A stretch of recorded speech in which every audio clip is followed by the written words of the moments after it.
రోలు, mixie లేకపోయినా నిమిషాల్లో అన్నంలోకి రుచిగా ఉండే ఉల్లిపాయ పచ్చడి ఎలా చేయాలో ఈరోజు వీడియోలో చూద్దాము.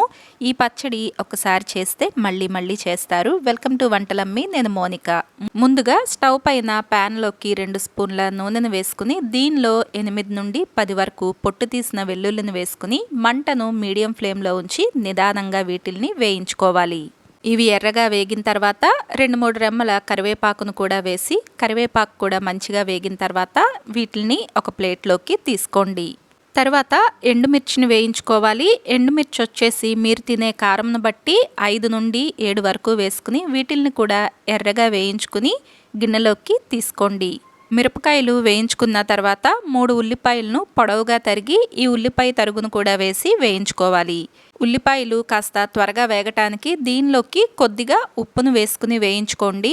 ఈ ఉల్లిపాయలు వచ్చేసి మనం బిర్యానీకి ఉల్లిపాయ ఎలా వేయించుకుంటామో దాదాపుగా అలా వచ్చేంత వరకు వేయించుకోవాలి. ఉల్లిపాయలను ఇలా వేయించుకుని తీసుకోవటం వలన మనకు ఈ పచ్చడికి మంచి రుచి వస్తుంది.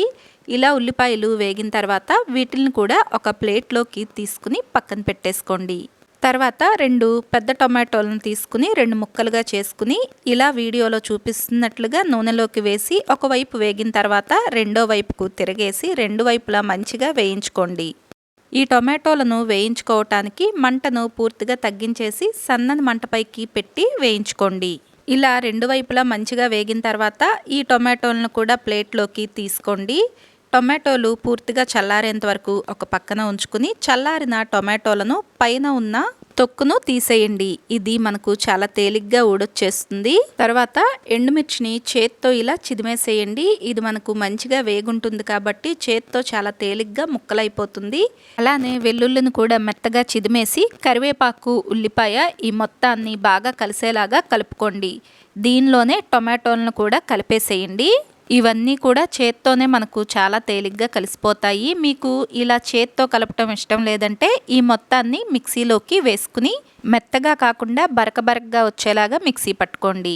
ఇలా కలుపుకున్న తర్వాత దీనిలోకి రుచికి తగినంత ఉప్పు, కొద్దిగా కొత్తిమీర, వీటిని వేయించుకున్న నూనెను కూడా వేసి ఈ మొత్తాన్ని బాగా కలిసేలాగా కలుపుకోండి. అంతేనండి, ఎంతో రుచిగా ఉండే ఉల్లిపాయ పచ్చడి అన్నీ ఇంట్లో ఉండే వాటితోనే నిమిషాల్లో మనకు తయారైపోతుంది. మరి ఈ పచ్చడి తయారీ విధానం మీకు నచ్చిందా? అయితే వీడియోని లైక్ చేయండి, షేర్ చేయండి. Thank you for watching.